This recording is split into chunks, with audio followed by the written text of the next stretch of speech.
MusicalTalk, the UK's independent musical theatre podcast.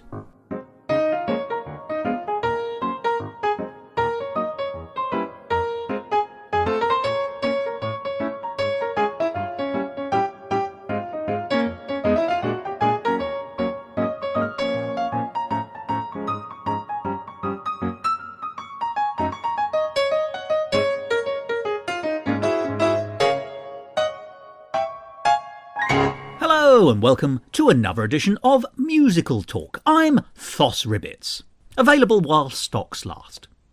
Well, I've had cause to say this before, and I'm sure I'll get to say it again, but musical theatre appears to me to be a world full of wonderful, lovely people. Or at least I've been lucky enough to meet, on the whole, wonderful, lovely people when I've been investigating musical theatre. And today is going to be a conversation with somebody I met on my travels who's absolutely covered by that description. His name is Colm Molloy, and he's an up-and-coming composer, with at least one show under his belt and a whole number of other compositions, some of which I've had the pleasure of hearing. But he's also an enormous fan of Stephen Sondheim, and speaks with a great deal of knowledge. For example, I know no one who knows more about Pacific overtures than Colm Molloy, with the possible exception of Stephen Sondheim himself. But Colm and I met in an audience. We'd both gone to see the European premiere of Allegro, which you may remember was in London about a year and a half ago. I've discussed that with Tim Sayward on Musical Talk because it is a remarkable show.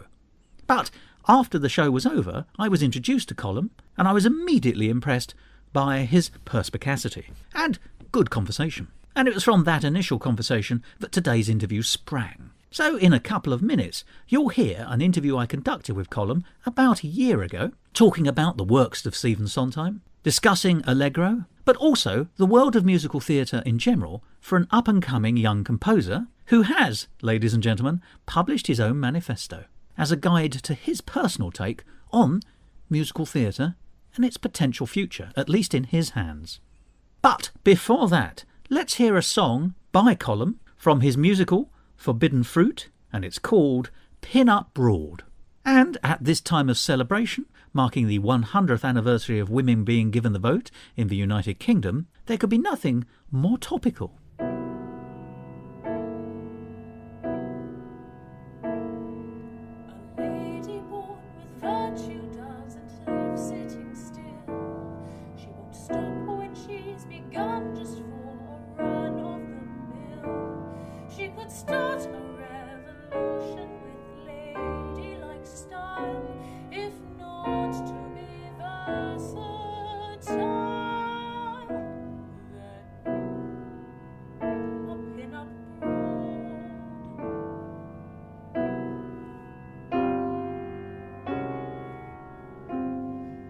Chance for true democracy whet the world's appetite, and the suffragettes became a household name overnight. I'm the poster girl defending the fair uninvolved, but who has the antidote?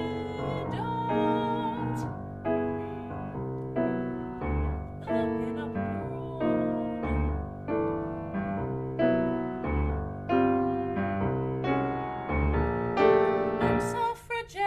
Betty, the pin-up broad. I fight for social change with my social sword. I won't give up my crown until the town has been torn. So keep your eyes on Betty, guys, and you won't fall.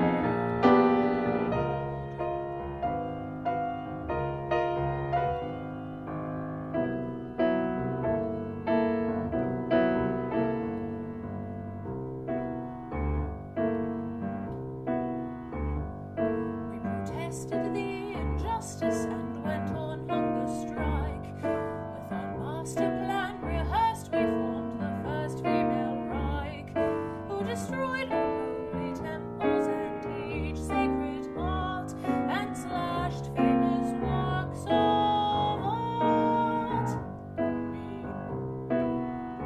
The pin-up broad.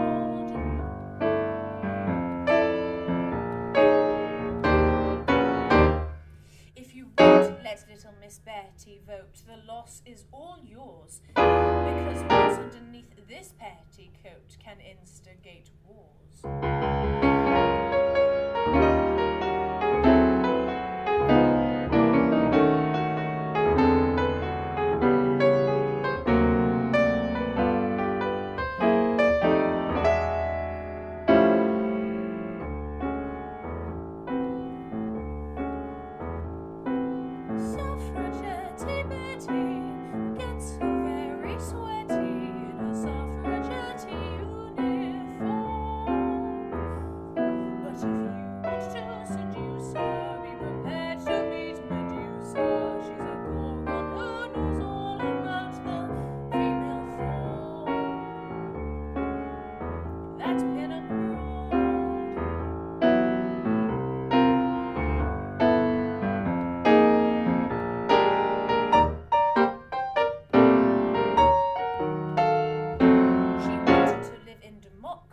So fought the wrought hypocrisy.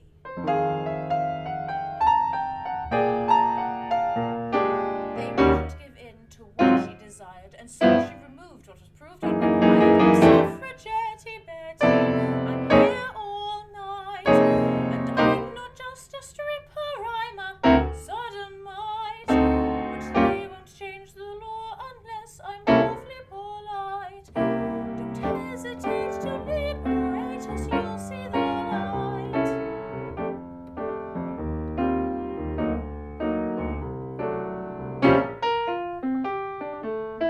Sorry, no reward.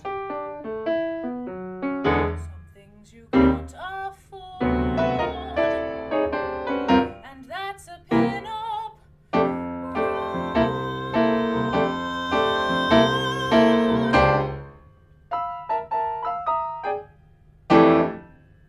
Colin, Hello. it's a delight to talk to you again, but I'm going to say immediately off the bat, it's a privilege for me to be able to talk to you because we met in the audience of Rodgers and Hammerstein's Allegro recently at the Southern Playhouse, and you immediately impressed me as someone who could tell what they were seeing and had some interesting things to say about it. So it's dawned on me very quickly that you were somebody worth talking to. So how would you describe yourself? Because you're a man of many talents. I am a composer, lyricist primarily, but I've had experience in being an actor. I've also been a dancer, performer, deviser. I've had teachers call me a man of the theatre, so if that's my tag, I'm fine with being a man of the theatre. Much better to be a man of the theatre than a man in the theatre, which it really diminishes that role down somewhat. That's true. But it is principally in your role as composer and lyricist, I think we're here to talk, as well as your overview of musical theatre in general. But you have several shows to your name already, I think, and we'll be touching on one or two of those quite shortly. But, forgive me, you're a young composer, and I think it's always interesting to find out when talking to somebody who's not yet jaded, how they fell in love with musical theatre in the first place, because there are one or two paths in. I'd be interested to hear yours. Sure. I used to be a dancer from a very young age, from around the age of 4. That is a young age. Yep. I concur. And also played the piano and the violin from a very young age as well. So have been a natural performer from a very young age and got into music and performing, really. I just loved it from the get-go, and always brought to my piano lessons little pieces I'd created on the piano. Oh, you were composing young? Yeah, I didn't think of it as composing, though. It was more just experimenting with. It was a way to just not practice, because I could turn up at the lesson and say, oh, I've written this piece. So you were a professional noodler, as it were? Yeah, I think that sounds more like it. And how old were you when you realised you had that ability, though, even if you didn't recognise it as an ability? I mean, when were you doing this? This was around 7 or 8, I'd say, and I would perform these at the school concert. I really didn't think much of it at all, and my heart really was in dancing, because I was a competitive Irish dancer and took that really, really seriously until I was about 16. And so when I got to around the age of 13, 14, and really started becoming quite proficient on the piano and the violin, it was very hard to balance all three, and I knew something had to go, and I really did. My heart really had moved from dance to music, and so I'd say it was about then when when the pieces that I was still bringing to my piano teacher every so often were becoming more interesting and more thought-provoking, that I thought, well, this could be something I could go down the route of. I didn't think I would ever be good enough to be a concert pianist, but there was that side of classical music that I thought I could be a composer of if I wanted to be. And yet, of the three things you've mentioned, I in no way downplay the other things, but the ability, because there's dance, there's playing, and then there's composition. And composition, it seems to me, to be when I say it's the most creative, it has the potential to be the most creative, because, as I say, what I don't want to do is damn the others by saying, because there is creativity in dance, but of course there are also set steps and things like that. Whereas it seems to me, and you aren't necessarily dredging yourself to find the creativity that you have to for composition. Tell me I'm wrong, by the way, because I don't compose. I mean, does it seem to be a more revealing form of creativity for you? Gosh, that's interesting. Exposing, perhaps? Yeah, I mean, the way I compose is probably different to the way everyone else that I know composes. That's the word. Where I study at the moment at Guildhall, there aren't many people who are interested in writing for theatre. There are a couple. The rest, I wouldn't. Maybe I'm wrong in saying that they want to go down the contemporary classical route. There are a lot of people there who are incredibly clever and have really mathematical minds, and who really do like things like matrices and looking up code and all the romantic things like that. Thinking about things like linguistics, to use those elements to inspire them to write. Whereas I think for me, my impetus for writing is theatre, and everything I write tends to have a dramatic impulse. Maybe dramatic is the wrong word, but it looks at dramaturgy, whether that's exploring character or motivation or ideas. It's part of a context. Yes, yeah. That you're developing. But there's a step I think we've missed, isn't there? Because you were telling me a minute ago that your music was sort of semi-classical. Yes. And then we've suddenly started talking about writing theatrical parts. So when did that change, and what's your catalyst? Well, it was I'd say around 14, 15. I kind of knew musicals. I knew West Side Story, and not many other things, and was in Waterstones with my dad and saw the new Finishing the Hat book by Stephen Sondheim and thought, oh hey, that's the guy who wrote the lyrics for West Side Story, maybe I should buy this book. And I purely bought it for the purpose of just reading the West Side Story chapter, read it, felt guilty that I didn't really want to read the rest of it, and so flicked to a different chapter, saw Company and thought, okay, what's this? Looked it up, found a production on YouTube, watched the whole thing with the book in hand, followed the lyrics, read his commentaries, and just thought, wow, here is someone who has taken an idea, a genre, and has really crafted something beautiful here. I'd say that was the point I really fell in love with musical theatre, or knew I think I can write musical theatre, because it's got a dramatic context, and especially with people like Bernstein or Sondheim, they have had the training that allows them to really craft something that is intelligent. Yes. And you said the word craft, actually. I think that's the big secret there, because Sondheim musicals are not.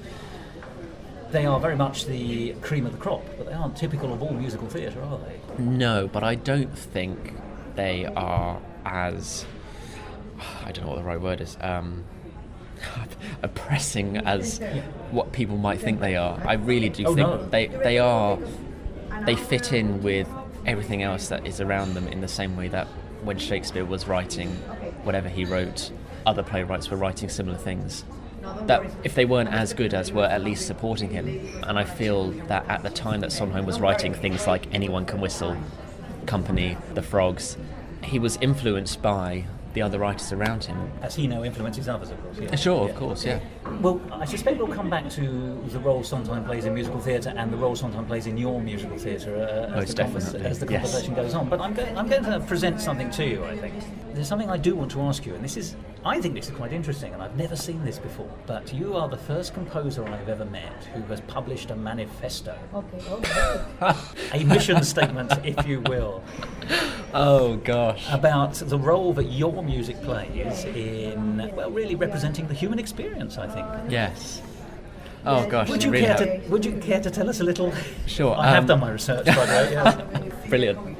To do less will be disrespectful. Yes, really was just a project for Guildhall, which is where I study. We were given a task to, I'm trying to think what the module was now. The module was Touching Music, the Thinking Ear, or something like that. It was about music as a concept. And we looked at composers from the 1960s particularly minimalist composers like Steve Reich, Terry Riley, Lamonte Young, who deal with music as a concept, or if anything, the concept in itself is also a piece of music.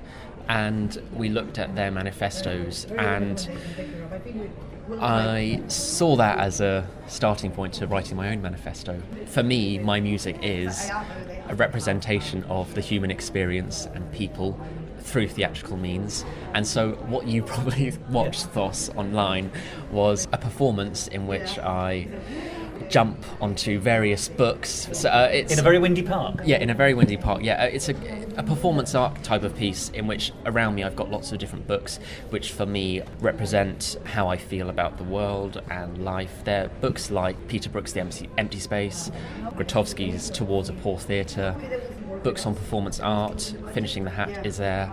That's a big one to stand on, that one. Yeah. It's about 1.5 meters by 1 meter, isn't it? makes me a bit taller. So I jump onto them, and as I jump onto them, a piece of music that I admire, which ranges from Stravinsky to modern musical theatre, plays for a couple of seconds, and then I read a part of my manifesto which outlines what I believe in, or what I believe my music is. It's actually it's only 2.5 minutes, I should say, so it's well worth a watch on YouTube under your YouTube channel, which is Colm Molloy. Yep. COLMMOLLOY. Thank you. And it's performance art first, because actually it's highly amusing as well as being informative. I mean, it looks like you're having a great deal of fun, and I think your cameraman might be as well. And there are also incidental pleasures, because you're filming it in a public space. Yep. There are intrigued people, I think, will be the best way of calling it, just wandering across thinking, what's that man doing? Yeah. But I was actually very interested in the ideas, and you very helpfully delineated them underneath in the explanatory text on your YouTube channel so that people can read it. Yes. If the wind distortion gets a little bit in the way. Yeah. But I was very interested how willing you are, and I think this is a sign of your creative maturity, if you don't mind me saying, to not subordinate, that's not the right word, but to ensure that the music is part of the tapestry and the interweaving of all the things that make theatre. So the ambition is theatre, and we'll talk about what kind in a minute, but it isn't going to be about your music. Your music is about enhancing what the theatrical vision is. Oh, definitely. Yeah, I think it's very important, definitely for me, to know that the most important thing in anything I create is the characters / ideas, and everything else has to support that. So plot, if there is a plot, music, could be a concept. Of course, plot, music, form, and subtext. They can't be the most important thing for me. It definitely has to be the characters or the ideas that I'm exploring. But not everyone sees their creativity that way, and those are the people who generally overbalance the cart and often make them collapse. I won't give names, but there are plenty of examples of people I've been made aware of who I've met who, what they do is the most important thing in the show they're saying. Sure. They're putting on, they say, and you think, I'm not sure that's true. But there are some other ideas as well that you explore as well, which is the spontaneity of performance. If music enhances spontaneity, the spontaneity then helps enhance authentic emotion, I think is the word. You're genuine in speech marks, I noticed. Yes. Do you want to elaborate a little on that? Because yes, I have a supplementary. Sure. I think music tends to get people tend to have their own ideas about what music can be, which is fine. But I think it can be quite dangerous to think that music can ultimately manipulate emotions, but I think it's wrong for people to think that certain chords can elicit sadness or happiness or anger, because you'll just end up being very disappointed when you listen to other types of music. It tends to work in films. They use things like motifs which come back at certain points, which are played in a slow or minor way to spell out to you that this character has died or something. But if one composes music and crafts it in a way that reflects the character and doesn't think too much about, okay, well, if I use this chord here, then the audience are clearly going to cry because it's a beautiful chord, they're not going to end up with something that good. Yes. In fact, to misquote Arthur Sullivan, it's the lost cause. Oh, yes. Thank you. So thank you so much for laughing at that very poor 150-year throwback. Yeah. I'm very interested because you've actually used several words there which fascinate me. You used the term manipulation. And I think this comes to... I've made similar points about, bless them, I love Disney, but, Disney play manipulative emotional music, Yes. and they push for sentiment. And I think sentiment is actually the impression of emotion without being emotion, if that makes sense. I think so, And it seems to me that perhaps this is the kind of thing that you're sort of suggesting, but you're talking about the reality of the emotional, and that has to come from a genuine engagement with the piece rather than being led down the path by the nose. Yeah, I think the audience has a very vital role in listening actively, and I think that if an audience engages with a piece, and if the piece is crafted well, then the audience will put their own emotions into scenarios. I'm trying to think of an example. Sunday in the Park with George is my favourite musical, and I get moved at very specific points, and as someone who understands music, I know that it's not because the music is so grandiose or whatever. In Move On, there is a specific point in which George says, and the light moving, and the life moving on, and then Dot says, we've always belonged together. That part is moving because you understand their character motivations through the lines, and you understand the change of character in that Dot says, we've always belonged together. And that is also in tandem with the music moving to a new harmony. And I think it's that synthesis of that happening at the same time which makes that a very moving moment. And it might make people think, oh, well, when you boil it down to just that, that's not really that romantic at all. It's like, well, I feel like once you understand the mechanics of something, it does, if anything, make it more beautiful. I'm afraid I agree with you absolutely. I say I'm afraid, I'm delighted to agree with you absolutely, because I think this is one of the great myths that was propagated in the 20th century by films, actually, which is that emotion and passion are big grandstanding things rather than the tiny little things which really mean something and, click you in your heart. Sure.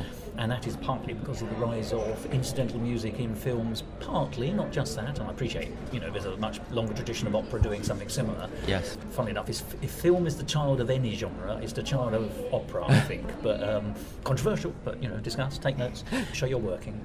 But that has become so pervasive that it's also devalued the word love.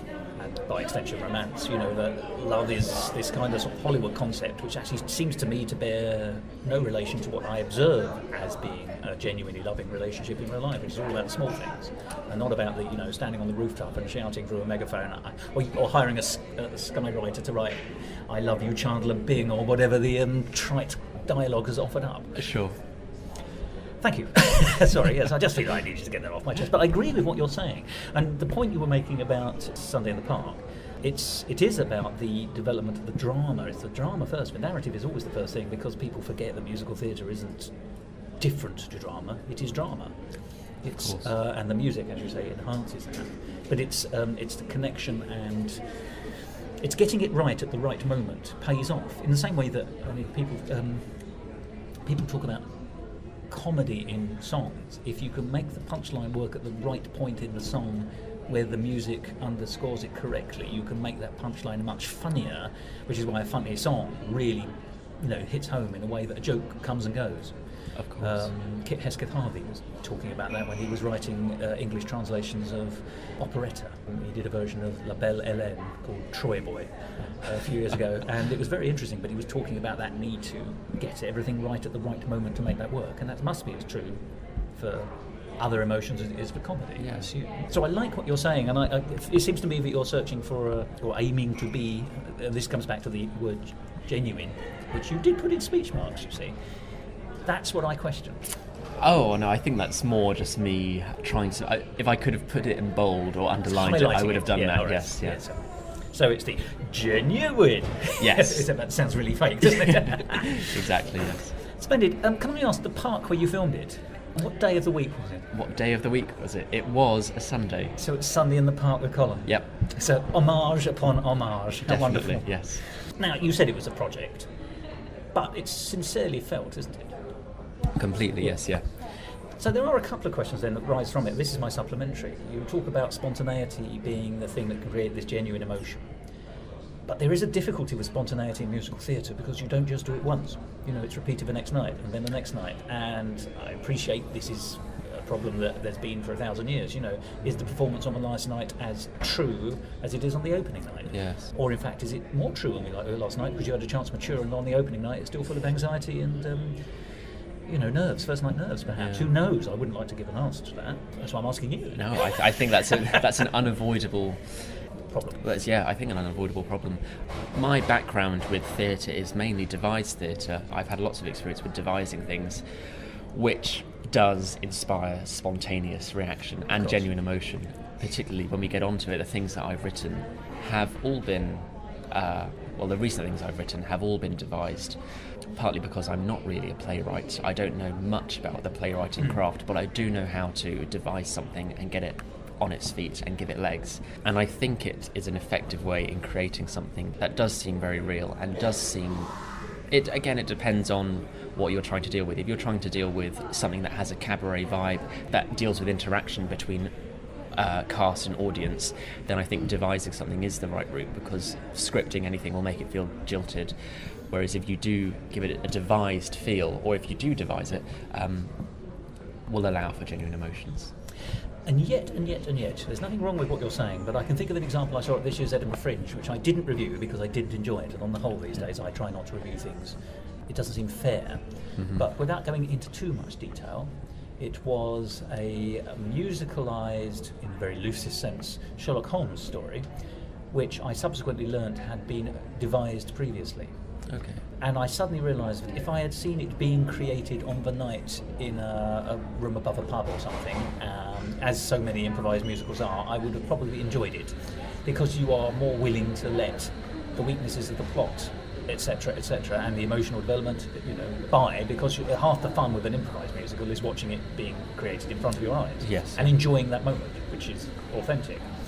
To reserve it cold some months later, without having tinkered with it, to no dramaturgy at all, so just serving up what you had said that night and expecting it to fly again, it was for me a very good example of why that doesn't work. Sure. Now, this is quite a blunt instrument in terms of the point we're sort of making here, but it seems to me that yes, you're right about devised pieces in their broadest sense having a sort of immediacy, and that immediacy gives you an emotion because that's how we experience life, for goodness sake. It is only immediacy, isn't it? Yes. Yeah. Even with best planning, it happens or it doesn't happen.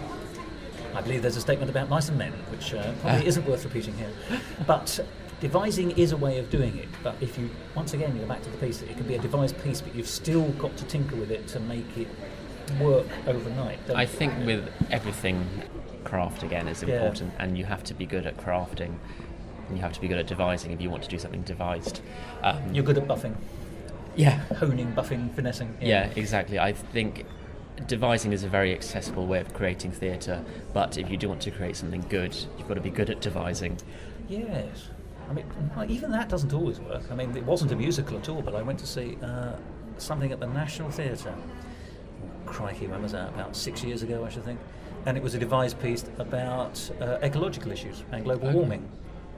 The sentiment was exactly right, its heart was in the right place, it had fantastic stagecraft, as you can imagine, beautifully acted. It was devised by the cast. It was dull as ditch water. And they sort of knew it, because they added a completely unnecessary and in fact actually extremely forced love interest in order to make this story work, which was really a series of sketches or observations which were intertwining with each other. Plus it's really sort of top-heavy, awkward, lumpen love affair, which wasn't really about it at all. It was just about two people at a climate change conference. You think, well, make your mind up, is this about the concept, or are you actually just trying to write a tremendously dull piece about a relationship in a particular context? Sure. So, and if the National Theatre can get it wrong, then there's hope for us all to get it wrong. That's true. So, I think that's a rather nice segue, as we've discussed your sort of mission statement, your manifesto, and we've been talking about devised pieces. So let's talk about the piece which I know best of yours, which is called Forbidden Fruit. Yes. And it touches on some of the issues you've already raised, which is, in fact, that it was originally a devised piece with music and lyrics by you. It's also in cabaret form, or purports to be. Yep. It's a series of songs and sketches in many ways. It's performed as if it's in a sort of Weimar Republic, sort of dark room cabaret. I suppose you're automatically led to think of Kurt Weill, and I suspect he's one of your influences, if early Sondheim isn't. They seem to be, they take a little bit of they jostle for position, shall we say. That's not to say it doesn't have a truly authentic new voice. I mean, forgive me, there is a Malloyism. I want to coin that phrase now. But I can see some of at least your inspirations. And you must tell me if I'm wrong here, funnily enough, I finished watching it, and then the song that came into my mind, and my mind it's quite interesting in the way it spots things which I don't always consciously do.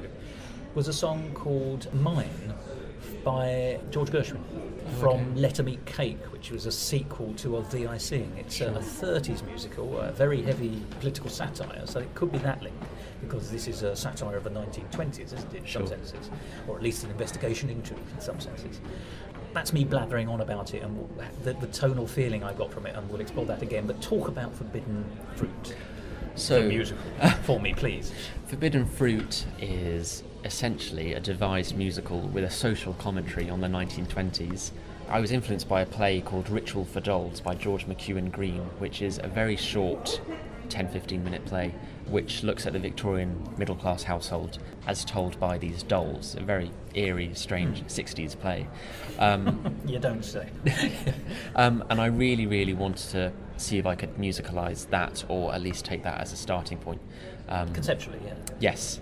My thinking point was, let's take a ritual that I'm interested in inverted commas. And so You're very liberal with those inverted commas, aren't you? I am, yes, yeah. And so I took the ritual of the Catholic Mass. I was brought up in a Catholic family, and so I think the Irish dance may have laid that foundation already. I think for so, you. yes, yeah. And was always fascinated, and still am, even though I'm not religious anymore, was fascinated with the theatre of particularly Catholic Mass compared to other ones. Yes. And so I spent a lot of time with the structure of the Catholic Mass next to the structure of Ritual for Dolls. Oh, how very interesting. And thought, okay, fine, what's going on dramatically in this Mass? What's going on dramatically in this play? What have I got? What's the comparison? Where are the really high and low points? And so plotted my own, basically, I'd call it a hyper form, combining the Mass and this play. And once Dramatic. yes. Masterpiece? What do you want? I like that one, yeah, that's good. So once I had that, I thought, okay, this is kind of what I'm going for. And then I thought, okay, we've got the Victorian household, so the story is fundamentally set in the Victorian period, 1800s. How can I give this a Mass sermon kind of feel? And so Masses tend to take stories from the past and use them as ways of talking about morals. And so I thought, okay, we've got our stories, our parables basically set in the 1800s. Why don't we then set this story set the show at the beginning of the 20th century, looking back into the 1800s. So I took the 1920s as my decade, and from then on I started, alongside constructing this story that concerned a middle-class Victorian household, looking at social groups from the 1920s. So I look at women, I look at religion, I look at class, sexuality, and interrogate all of those ideas in a very, very tongue-in-cheek cabaret feel. And there are basically in the show a series of songs. There's a suffragette song, and then there is a King George song, and then there is a queer boy song, and then it jumps straight into a scene which is very, very period, 1800s, almost commedia dell'arte influenced type acting, very, very different to the series of songs, very, very dark. And so the idea is, it's this idea of tension and release. Basically, we've got these very, very tense, almost very eerie, uncomfortable scenes, and then we have a series of very, very light-hearted, almost very un-PC songs. And that was basically it. So I had these ideas. None of the songs were written really until a few weeks before we went into the devising process, but they were the building blocks, and in 2 weeks we managed to devise the whole musical, about a 50-minute show. You've raised a whole number of things there, so let's just unpick a couple of them. Did you have a particular interest in the 20s in the first place? Or did it just feel like a good landing point?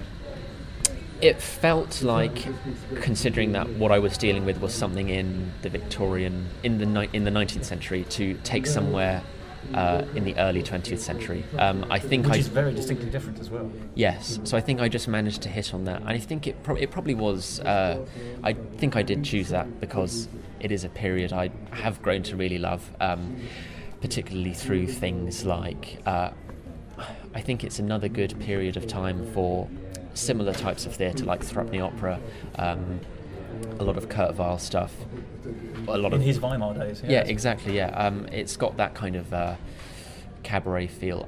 Basically, I was looking for a form that mimicked the kind of mass priest talking to the congregation, and the only one I could really find that I thought was really strong was Weimar cabaret, in which you have a conferencier talking to the audience. In its watered-down version cabaret, where you still have that character, the MC. Basically, yes. But in its more authentic version, Yes. if you like. The reason I asked about the 20s in particular, partly, is because you were talking about the Victorian era, and the way we think of Victorian era, of course, is a strict hierarchy, authoritarian, with whimsy and sense of humour and great innovation, etc. But socially very, very stilted. And although we look back on the 20s now, indeed, as the opening comments in the piece say, but you will see ways of living and social norms which are no longer acceptable and are out of fashion or now illegal in some cases. So you're immediately saying, look, their morality is different from ours. It's also being contrasted with the 1875 dining scene, which we get quite early on, I think. Yes. So you are seeing how very different it is already. But the 20s itself, in real terms, is of almost all the decades in the 20th century, it seems to me, the one that's most a construct. It's the one it sets its own context as being the let's let our hair down after the First World War and that loss of life. This is the massive party. That's a very flip way of saying it, but I don't just mean that. It's for a Victorian, the 20s would be incredibly transgressive socially, and that makes it an interesting melting point. But I like the fact that it's obviously it wasn't self-designed, but it seemed to me the decade where there was a kind of understanding that people were going to do things differently rather than just doing things differently, if that makes sense. Sure. So we get something of that again in the 60s, but I think the 20s are the real precursor of that, the real creator of that. And so that's a beautiful melting pot, but also ideal for what you seem to have been trying to do, I think. There's that also lovely, right at the beginning, you have your kind of MC character, and then it's an all-female cast, 8 characters. They walk on and they sort of set the scene, so they lay the furniture out, and the props they're going to use are being placed on the stage, so it's a completely blank stage, which is then created into all the things you will need to create your 20s show. Yep. Which struck me, at least, and possibly wrongly, that the performers, i.e. the people, were creating the context in which they were going to be operating, which is exactly what the 20s was for me. So I like that kind of linkage. I could just be being pretentious, of course. No. But that's what I was saying. But you've also touched on the Suffragette song, which I think is a great song, and sung by a Suffragette character. Yep. And it's called Pin Up Broad. And the way that song, first of all, it's a beautiful song, but the way that song is performed and the way the character is doing that fits very nicely into the cabaret world in particular. You feel that character could easily be singing that song in a 1920s small staged environment. Yes. And she does other things as well, which also sort of you think of small private performances and things like that. So that's captured very well. Yes. Well, what was your ambition for that song? Well, with all of the songs for Forbidden Fruit, Yes. there was Open an it up, why not? there was an attempt to explore an idea, a social idea, but turn it on its head and juxtapose it, either visually or musically or lyrically. And so in this song, we have on stage a woman talking about the suffragette movement, but while she's doing that, she's stripping. So it's a complete juxtaposition. It completely goes everything in which what the suffragettes stand for at that point in time. I guess subconsciously I wanted the audience to know that this was a pastiche of any Gershwin, kind of Harold Arlen, Irving Berlin song.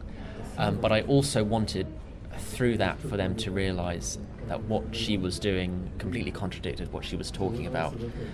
And I wanted the naughtiness of the lyrics to also contradict the storyline of the lyrics, because she's talking about what the suffragettes did, but whilst she's doing that, she's using very kind of seedy and naughty language.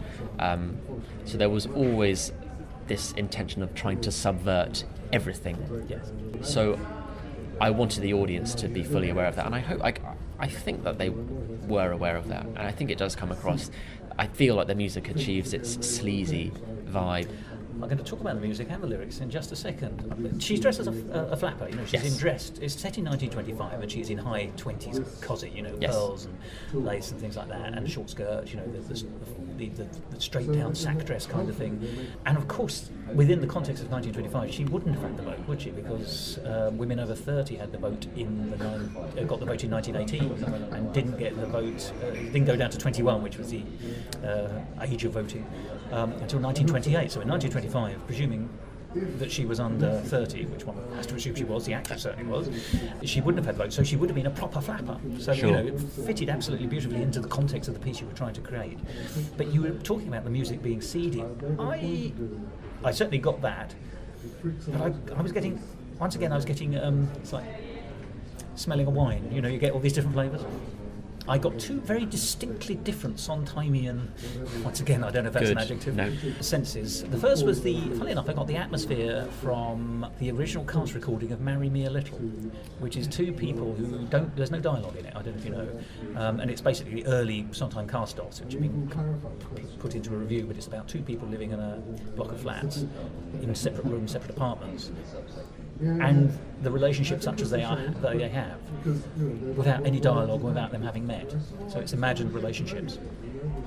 And it's all done, it was quite low-key when it was originally produced in 1980, 81, something like that, and the soundtrack recalls that. So it's on a piano, and it has a very evocative sense of loneliness and room filling, and if you can get what I'm saying by that, and this song had that same sense. Your piano composition for quite a lot of the pieces actually in this had that evocative, very atmospheric. I said so in an email to you actually. Having seen it, I was bowled over by the fact, even on a YouTube video, you get the evocative nature of the musical bed, if you like, which is permeating into the whole performance, so that whole thing. And an atmosphere is a very good way of generating an emotional situation in a sincere way, I think. So I was getting those Marry Me a Little feelings, which, as I say, is early sometime. And then there was a lyrical flourish. When I say these things, I don't want them to sound like I think you're lifting or copying, but you are being influenced by it. So, there's, as I say, back to it's a Malloy piece. It's clearly a Malloy piece. It's not a Sondheim piece, but the lyrical flourish was the rhyming, in fact, not just the rhyming of the word democracy with hypocrisy, but that whole couplet, which I thought, but underneath. Bingo. Well done.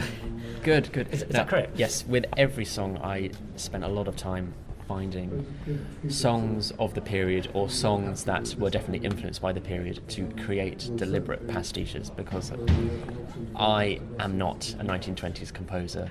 I've noticed. Very well preserved. So the Pin-Up Broad song only really came about after a lot of extended time listening to and analysing But Underneath, I'm Still Here, from Follies. Which are pastiches in their own right. Exactly, yeah, that's the clever thing, isn't it? So they were models for how to pastiche, but they were also models in themselves. Among other songs, which I can't remember now. But for another song in the show called Queer Boys Blues, in which a woman dresses up as a gay man and talks about his lover. Over the pond, yes, which is obviously a big satire on gay rights in the 1920s.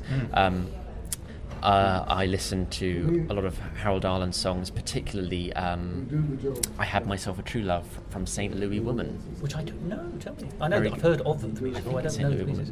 It's a very good song. Audra McDonald does a very good performance of it. You should look it up. I spent a lot of time with all of the songs trying to find pastiches or actual songs that I could make pastiches of. But you do, but it's more than a pastiche, it's a synthesis. Forgive me, that's because a pastiche is a very particular thing. Sure. And it undersells your sales, I think. Okay. So that's what I'm saying. Right. I think, forgive me, I think although I was getting these Sondheimian flavours, they were only flavours, they weren't the main taste. That's a relief for me. Anyway. Good, yeah. Well, let's talk then about the gay song, because that actually, fun enough, it was so gentle. One often thinks of satire as having teeth. Yep. And of course it has teeth, but you don't always have to show your teeth. There's a bit more teeth showing in some of the earlier songs. But in that one, it's a very gentle song, sung by a very gentle speech marks man. Yep. He's got a elasticated moustache on and a little grey cap. Would sort of pass for a boyish kind of character. And it's just when I say sweet can be so damning, but it isn't meant to be. Yes. I took it as a sweet song, a little change of pace as well, and therefore for me the satire, such as it was, or the point was that look how normal the relationship is, because it is. It just isn't allowed. Yeah. How can this be wrong? Oh, it is wrong, kind of. I may have misinterpreted that, but contextually, that's how that was coming across to me. I think to a modern audience, that song is fine, but it's, I think, making the point that in 1920s cabaret, a song like that probably would be included in that. I think parodies of queer men would be common. Yes, but they'd be sent up, wouldn't they? I mean, there were queer men. I don't mean actors. I mean characters who were clearly supposed to be gay. As in, the sissy type is, in fact, a type. I mean, I use that term advisedly as a description that was used in early 20th century, particularly musical theatre comedy. Sure. And Edward Everett Horton, who has come down to history as being a comic foil to the Fred Astaire Ginger Rogers partnership. And ends up in the film Arsenic and Old Lace as well, by the way, with Cary Grant. So there was a whole queer subtext going on there. He was a gay man, I understand, but he certainly played a character which could easily have been interpreted as a camp gay man in the films that he played, normally variations of the same thing. But also could be not spotted if you weren't inclined to spot it. If you don't know these things, you wouldn't see it. Yeah.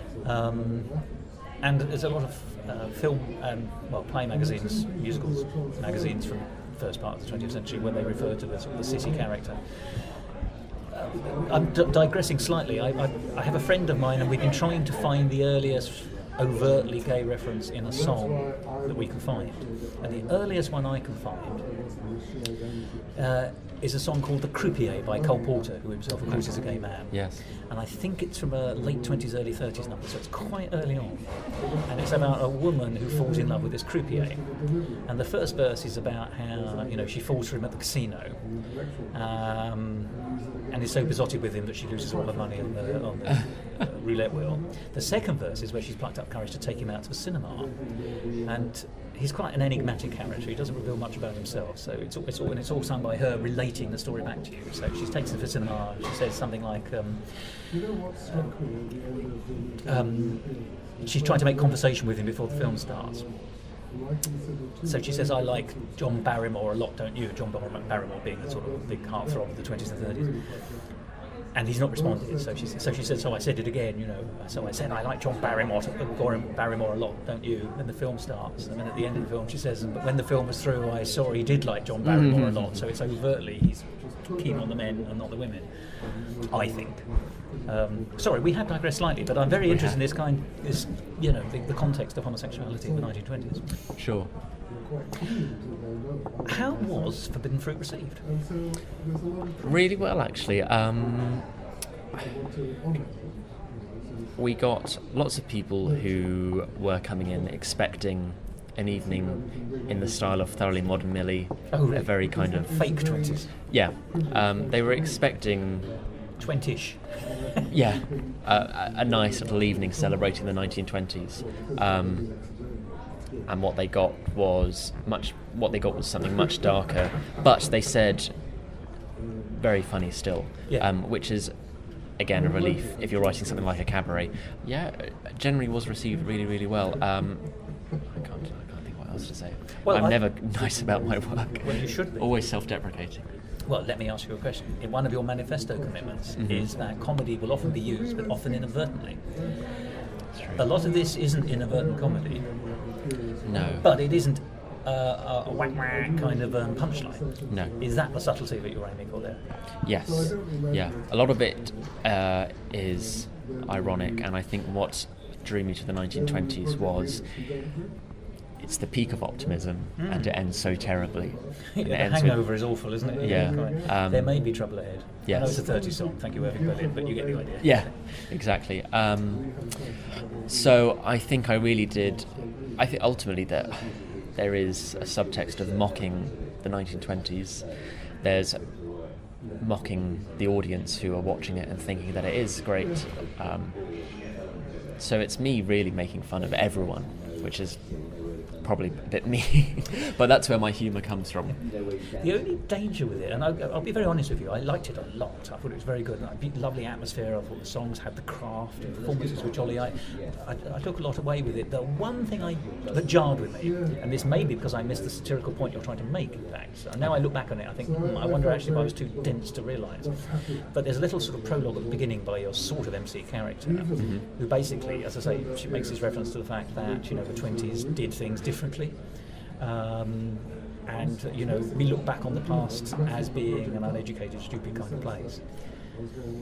And of course you think, well, hang on a minute, but I know full well that our generation will be looked at back on down people's noses by future generations will be looked at as just as stupid in different ways.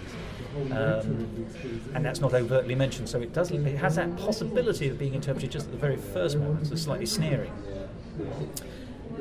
But now I look back on it, having had this conversation with you, I suspect that omission is a deliberate omission to show that we've learnt nothing. Yep. It took me a long time to get there. That's completely the point. Yes. The point well, is... I'm an idiot, aren't I? No. I had to talk to the composer before I got here. We live in an age of apparent equality and everything apparently being better than what it was, which it probably is. Certainly if you're a dentist, I would say it is. Yeah. Perhaps not a composer. You can still starve in a garret if you want. Yeah. So the point is I'm trying to make the audience, in perhaps quite a Brechtian way, look at this piece and think, okay, if I was a 1920s audience, I'd look back at that time, I'd look back at the 1800s and go, oh God, no, that wasn't great. We do live in a great time now. Which you do overtly, of course, yeah. Sure. I think the point I'm trying to make is a modern day audience should look at that and go, oh, hang on, but after the 1920s, we've got Wall Street crash, we've got the rise of Hitler, we've got World War II.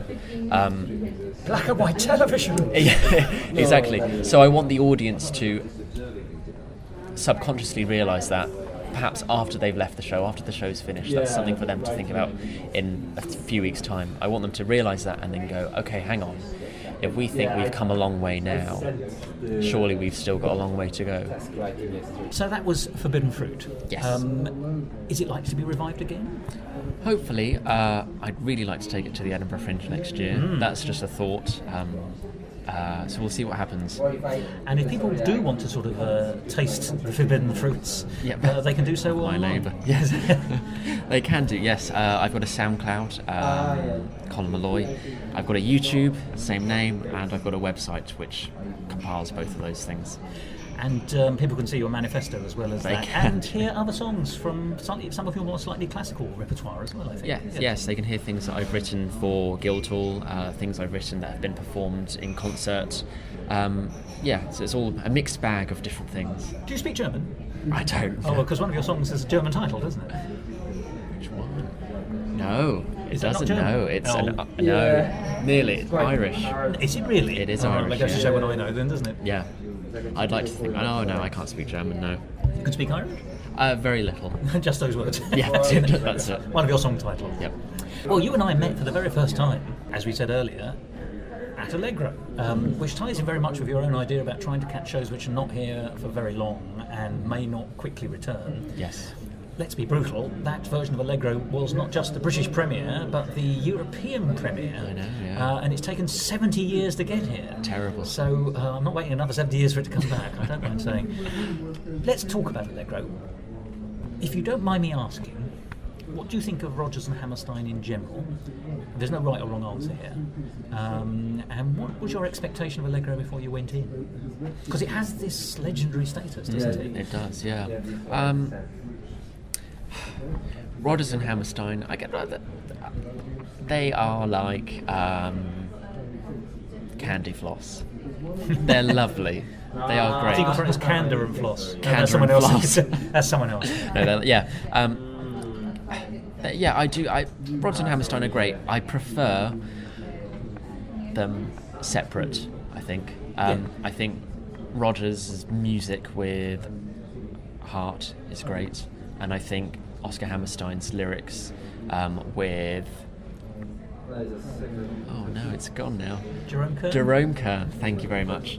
I was thinking of Otto Harbach, I don't know why he came to mind. He's another... isn't Otto Harbach another lyricist? He is another lyricist, yes. Oscar Hammerstein with Jerome Kern, I think they're far better pairings. Yes, you're talking Schobert here, yeah, aren't you? maybe because they were all much younger then. But I like them both individually, not as much together. And as far as Allegro is concerned, all I knew about it really in terms of a worthwhile opinion was what Sondheim had said on it in Finishing the Hat, and what he said in interviews about working on it as a gopher, and the valuable experience of seeing a show flop. So I didn't have much of an expectation. I was excited to see it. I liked the idea, I liked the concept of looking at a man's life, his whole life basically. It's described in the programme rather sourly, I thought, as up to his midlife crisis. But Stephen Sondheim in an interview said it's up to his rebirth. That's a nice which way I think of is a putting it. much better way of putting it. When you say it like that, I think it has a greater sense of what it's trying to get at. But Yes. did you know any of the score? No, none of it. Well, I'm in a similar boat to you. I mean, I'm not a great fan of Rodgers and Hammerstein, as anyone who listens to Musical Talk will know. That's not to say I don't appreciate some of the stuff they've done. And as I'm getting older, I'm learning to appreciate them because I'm trying to. And you can see a lot of good in there, but they're never my go-to people on the iPod, you know. Yeah. And I'd much rather listen to a Rodgers and Hart song, because I rate Larry Hart. I know Sondheim doesn't, but I do rate Lawrence. And the song I knew best from it, but I knew was from Allegro, is The Gentleman is a Dope, Okay. which is in the second act, sung by Nurse, about the central character, Joe Taylor Jr.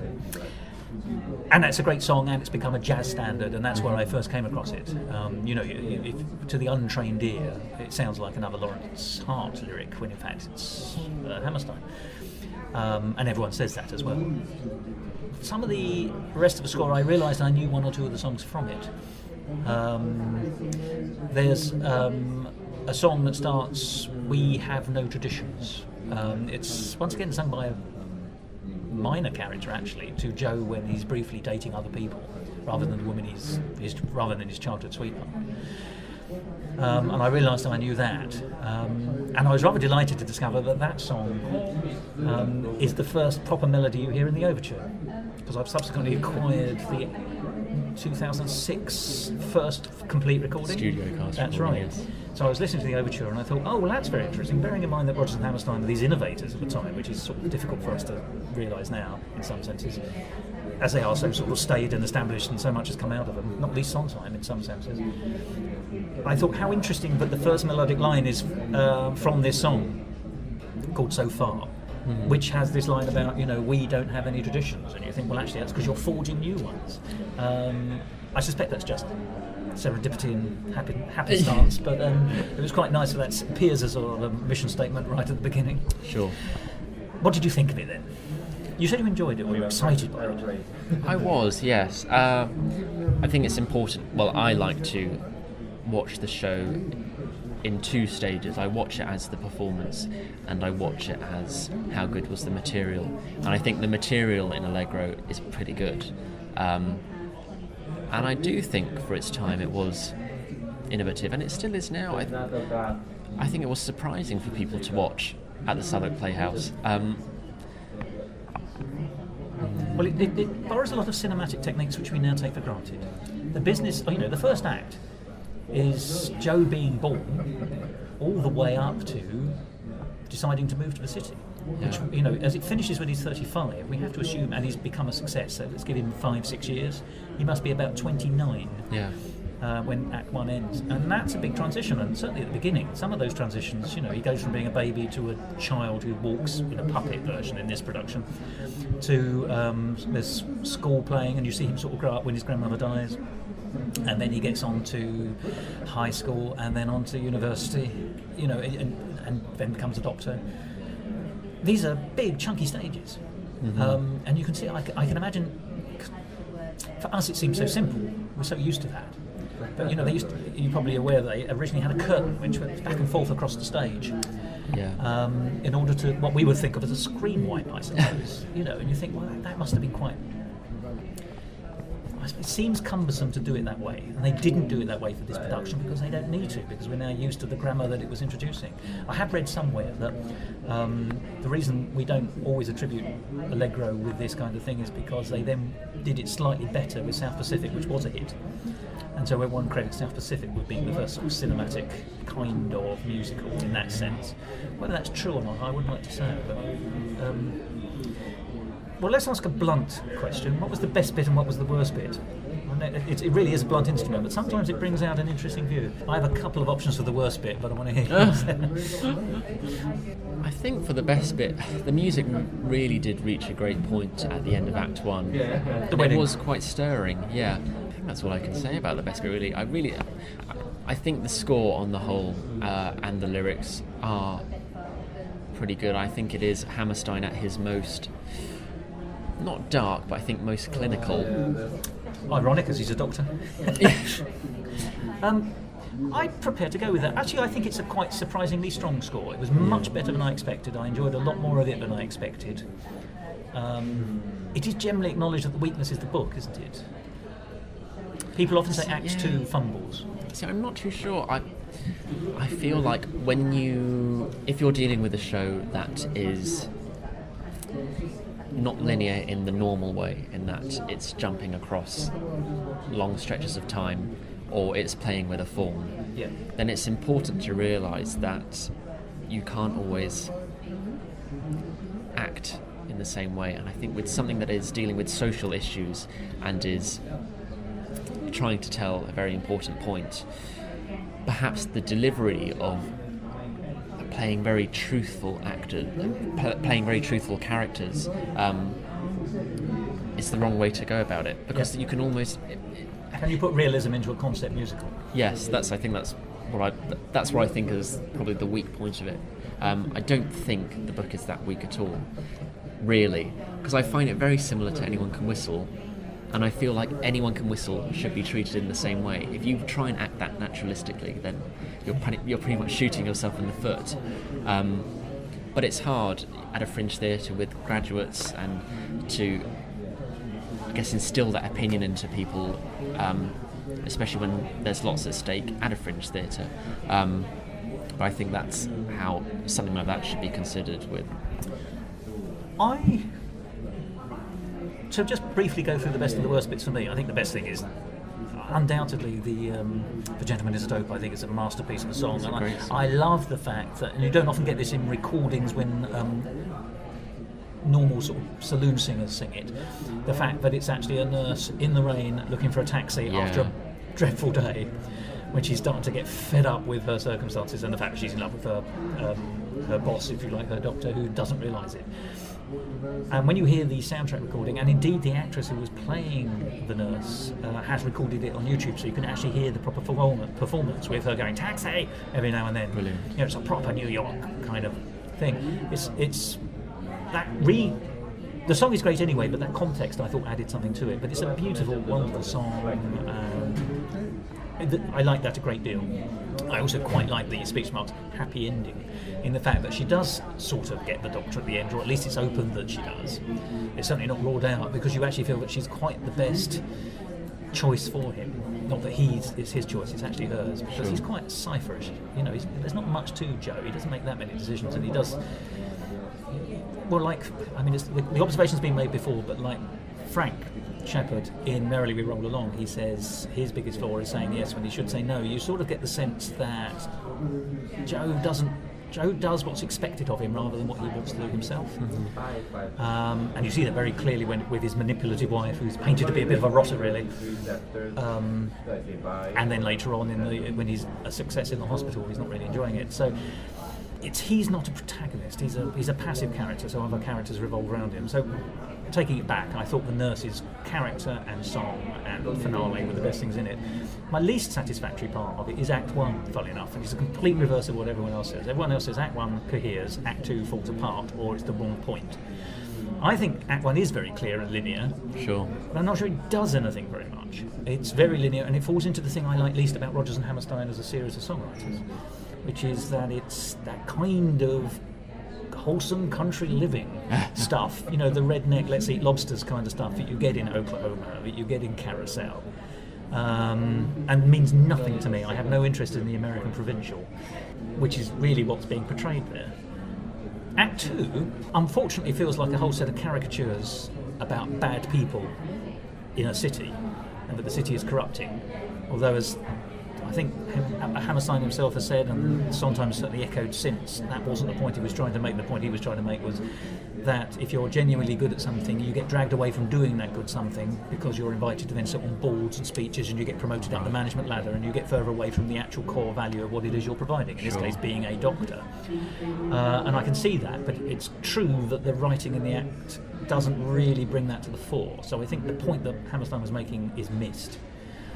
And you do get this, the city corrupts story seems to be the message coming through, but actually I'm much more interested in the ins and outs of that second act story, even if it's flawed, because I don't know what's going to come next, where I can more or less tell what was going to happen in Act 1. It seemed inexorably to be leading up to the fact he was going to marry his sweetheart, even though she wasn't suitable for him. Sure. I didn't know how Act 2 was going to end. I didn't know how Act 2 was going to work in the middle, and there were also some genuine dilemmas, proper dilemmas, which he doesn't actually have in the first act. His biggest dilemma is learning to walk in the first act. In the second act, he's got this dilemma. There's this moment where the nurse points out that he hasn't spent enough time on one of his speech marks poorer customers, or that's the way I interpret it, and he hasn't looked at the x-rays, and the x-ray actually shows that something's not right.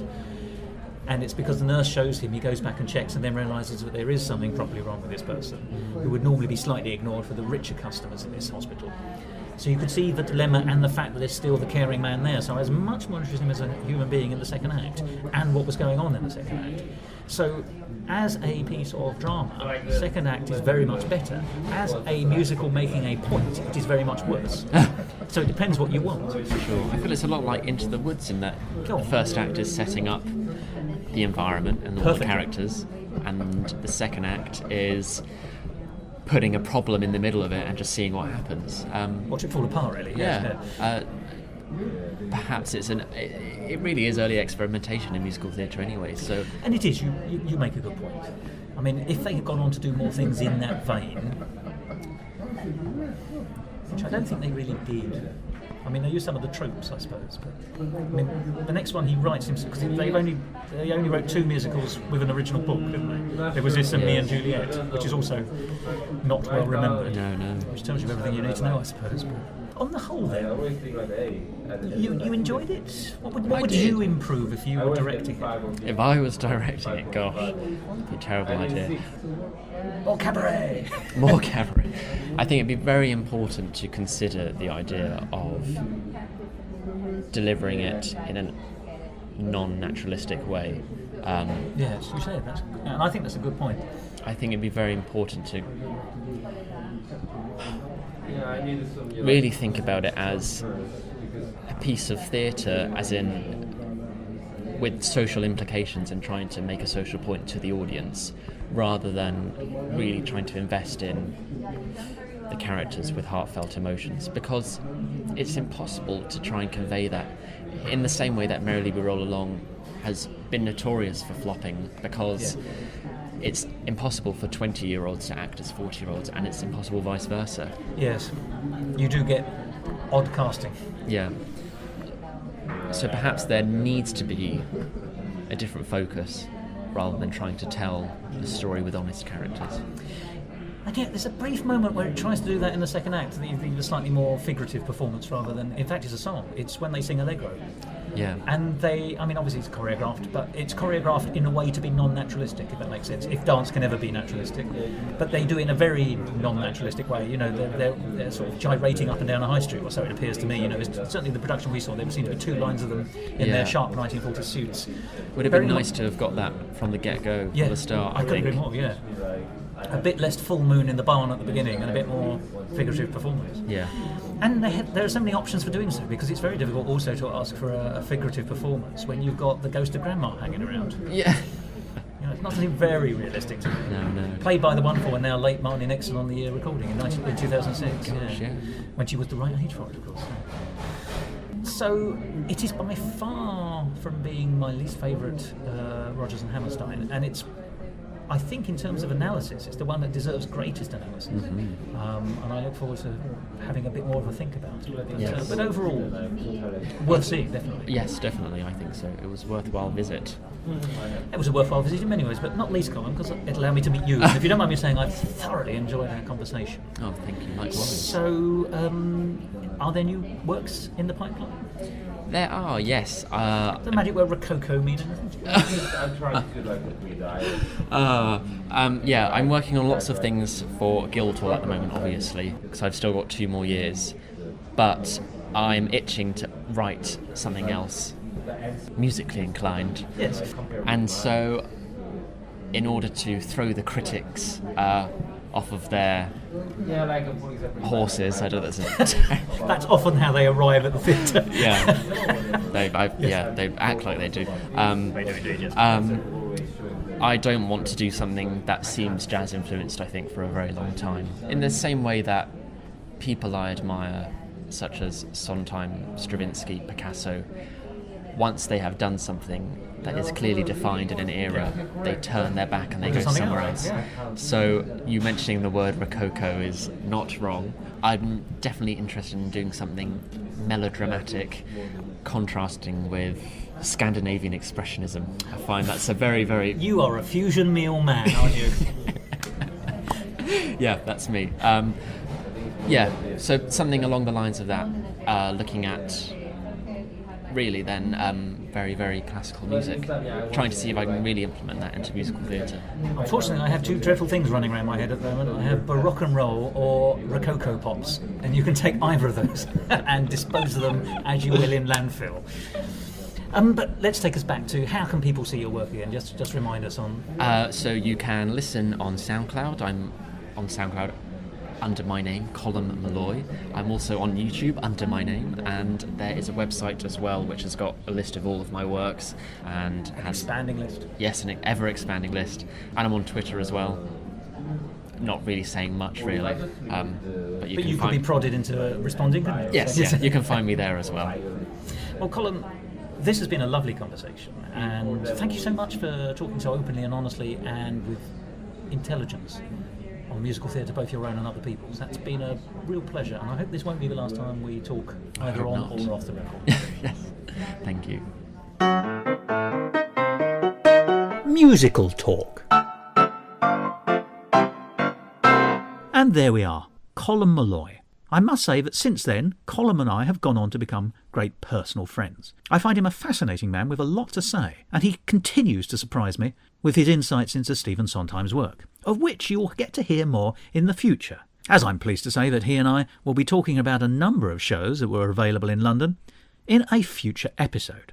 So there we are, something to look forward to in the future. But before that, the thing you can look forward to most now, at this very second that you're listening, is me stopping talking, because it's time for me to say goodbye.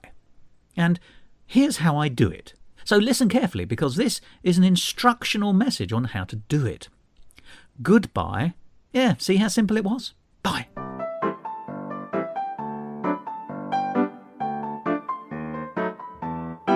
This episode of Musical Talk, edited and presented by Thos Ribbits. Copyright Musical Talk 2018, except for the song where the copyright remains with Colm Malloy. And my thanks to him for allowing us to play that song in this episode.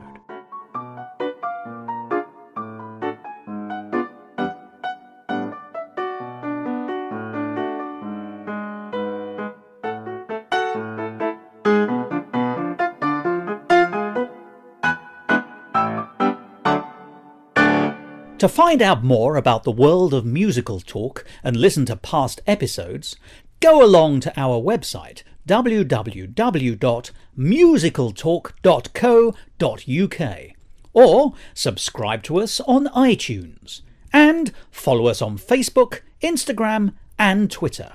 And if you want to follow me on Twitter, you can at Musical Talk Thos. Musical Talk, the UK's independent musical theatre podcast. I am now recording. I've got a little gauge here. I'm sure you've seen this thing before. I speak. keep speaking so you can... Well, I was going to say, do you mind coming in a little bit? Yes, to be honest? of course, yeah, I'll do that. Takes out the ambience. Like Yes. Yeah, I do electronic music at Guildhall, so we learn lots about how to use these and use things like low-pass filters to cut out all of... I'm sure you've had I'm to... sure you're a master of Audacity then, Definitely are you? not. No, Are you not? No, I can't stand it. Oh, really? Yeah, I really prefer just pen and paper and then just putting it in on a computer and leaving it at that rather than just dealing with technology. Well, I'm a Luddite in some senses, but when it comes to audio, I love it. I find Audacity particularly good, and if you don't know how to do something, you can just so simply Google it, and someone has designed an app you can bang on, and so it makes it sound like you're in a 19th century drawing room or whatever it is. So it doesn't happen that often, but I need that one. Sure, yes, yeah. Yes, we travelled back to the 19th century recently to record an interview with Gilbert and Sullivan, but unfortunately it couldn't be rubbish, obviously. So, would you mind giving me some levels? Hello, hello, hello, hello, hello. Let's not do it in that last one. Okay. The husky whisper is a bit just, hello. Yes, and I will move back and forth, but it also means I won't always be making eye contact, so my apologies. No, that's fine. And I just want to make sure I've got your pronunciation correct. Is it column? Column, yes. Column. Like Great name. solemn. And an ionic column? Yes, exactly, yeah. Greek, yeah. Good, fine, splendid. Literally, as I said earlier, if you find yourself in a conversational cul-de-sac, or you've said something rude, or just something you would rather you hadn't said. Visual cue or something. Well, no, just say, Okay. can we take that out? And then we'll just roll back and carry on. Because I do it as live, but it is edited. And of course. And also, if there's umming and erring, I generally take those out. And if there's a long thinking gap, I take that out. So you immediately look like a genius. But I don't think I've got anything to worry Tricks about. of the trade. Yes.